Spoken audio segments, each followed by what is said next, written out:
Hi friends, welcome to Suma's. ഇന്ന് നമ്മൾ ഉണ്ടാക്കാൻ പോകുന്നത് നാടൻ രീതിയിലുള്ള ഒരു സാമ്പാറാണ്. എൻ്റേതായിട്ടുള്ള ഒരു രീതിയിലുള്ള ഒരു നാടൻ സാമ്പാറാണ് ഇന്ന് ഉണ്ടാക്കാൻ പോകുന്നത്. നമ്മൾ കുറേ ഇൻട്രോ ഒക്കെ പറഞ്ഞൊരു വീഡിയോ എടുത്തിട്ട്, അപ്പോൾ ഇനി നമുക്ക് അങ്ങനെ ഒരു വീഡിയോയിലേക്ക് പോകാം. അപ്പോൾ നോക്കൂ, ഞാൻ എടുത്തിരിക്കുന്നത് ഈ കപ്പിൻ്റെ അളവിൽ ഒരു 1/4 കപ്പ് പരിപ്പ്, തോരപ്പരിപ്പാണ് എടുത്തിട്ടുള്ളത്. അത് കഴുകി വെച്ചിട്ടുണ്ട്. പിന്നെ 3 തക്കാളി എടുത്തിട്ടുണ്ട്. പിന്നെ ഒരു 3 പച്ചമുളക് എടുത്തിട്ടുണ്ട്. അപ്പോൾ ഇതെല്ലാം കൂടിയിട്ട് നമുക്ക് ഇട്ടിട്ട് ഒരു 3 വിസിൽ വെച്ചിട്ട് വേവിച്ചെടുക്കാം.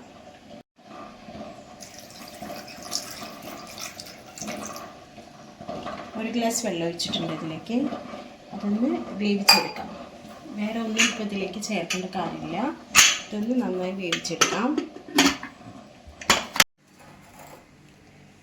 നമ്മുടെ പരിപ്പും തക്കാളിയും നന്നായി വെന്ത് വന്നിട്ടുണ്ട്. അതും ഒരു പാത്രത്തിലേക്ക് മാറ്റി വെച്ചിട്ടുണ്ട്. ഇനി സാമ്പാറിനുള്ള കഷ്ണങ്ങൾ എന്തൊക്കെയാണെന്ന് നോക്കാം. ഞാൻ ഈ കുക്കറിൽ തന്നെയാണ് വെച്ചിരിക്കുന്നത്. ഇതിൽ ഒരു ചെറിയ പീസ് മത്തൻ്റെ കഷ്ണം എടുത്തിട്ടുണ്ട്. പിന്നെ ഒരു ചെറിയ കുമ്പളങ്ങ എടുത്തിട്ടുണ്ട്. 2 വെണ്ടയ്ക്ക എടുത്തിട്ടുണ്ട്. ഒരു ഉരുളക്കിഴങ്ങ് എടുത്തിട്ടുണ്ട്. ഇതൊക്കെ കൂടിയിട്ട് നമുക്ക് ജസ്റ്റ് പുളിവെള്ളം ഒഴിച്ചിട്ട്, നമുക്ക് പുളി എന്ന് പറയുമ്പോൾ ഒരു ചെറിയ നെല്ലിക്ക വലുപ്പത്തിലുള്ള പുളിയാണ് എടുത്തിരിക്കുന്നത്, വളൻ പുളി. അത് ഒഴിച്ചിട്ട് നമുക്കൊന്ന് വേവാനായിട്ട് വെക്കാം അടുപ്പിൽ.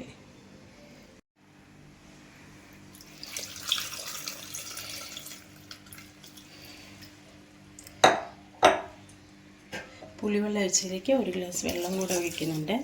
നന്നായി കഷ്ണങ്ങൾ വെന്ത് വരട്ടെ. വെന്ത് വന്നതിന് ശേഷം നമുക്ക് നോക്കാം. പരിപ്പിൽ മഞ്ഞൾപ്പൊടി ചേർക്കാത്തതുകൊണ്ട് തന്നെ കഷ്ണങ്ങളിൽ മഞ്ഞൾപ്പൊടി ഇടുന്നുണ്ട്. 1 സ്പൂൺ ഇടുന്നുണ്ട്. 2 സ്പൂൺ എണ്ണ ഒഴിക്കുന്നുണ്ട്. അതിന് ശേഷം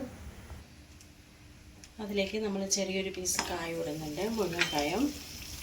നന്നായി മൂത്ത് വരട്ടെ.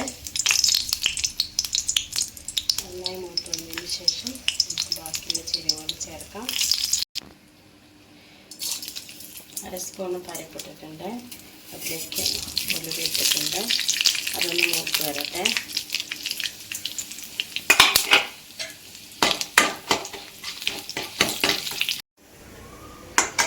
ഒന്നര സ്പൂൺ മുഴുവൻ മല്ലി ചേർക്കുന്നുണ്ട് ഇതിലേക്ക്.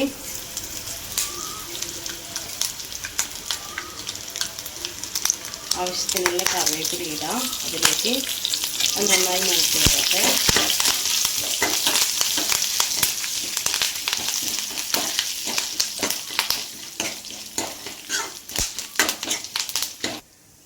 എരിവിന് ആവശ്യത്തിനുള്ള ഒരു 4 മുളക് ചേർത്തിട്ടുണ്ട്. അതുകൊണ്ട് ഒന്ന് മൂത്ത് വരട്ടെ. ഇതിലേക്ക് നമ്മൾ നാളികേരം കൂടെ ചേർത്തിട്ട് നന്നായി വറുത്തെടുക്കാം.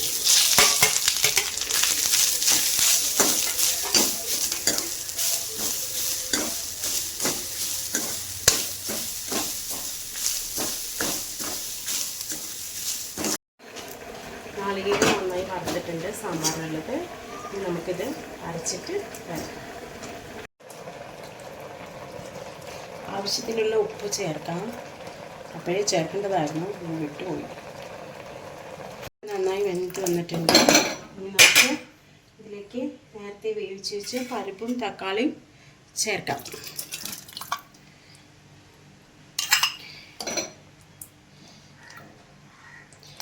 അതൊന്ന് തിളച്ച് വരട്ടെ. എന്നിട്ട് മസാല ചേർക്കാം. അപ്പോൾ ഇതൊന്ന് തിളച്ച് വന്നിട്ടുണ്ട്. പരിപ്പും തക്കാളി ഇട്ടതിന് ശേഷം ഇതൊന്ന് തിളച്ച് വന്നിട്ടുണ്ട്. അപ്പോൾ ഇനി ഇതിലേക്ക് മസാല ഒഴിച്ച് കൊടുക്കാം.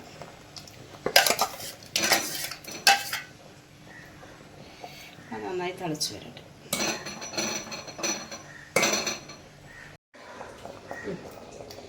സാമ്പാർ നന്നായി തിളച്ച് വന്നിട്ടുണ്ട്.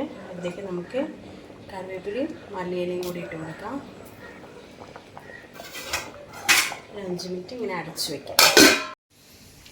നമുക്കിനി സാമ്പാറിലേക്ക് വറുത്ത് കൊട്ടാം.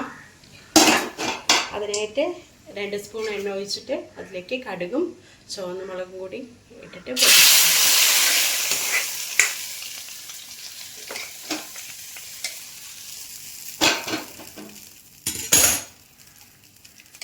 അങ്ങനെ നമ്മളുടെ സാമ്പാർ റെഡി ആയിട്ടുണ്ട്.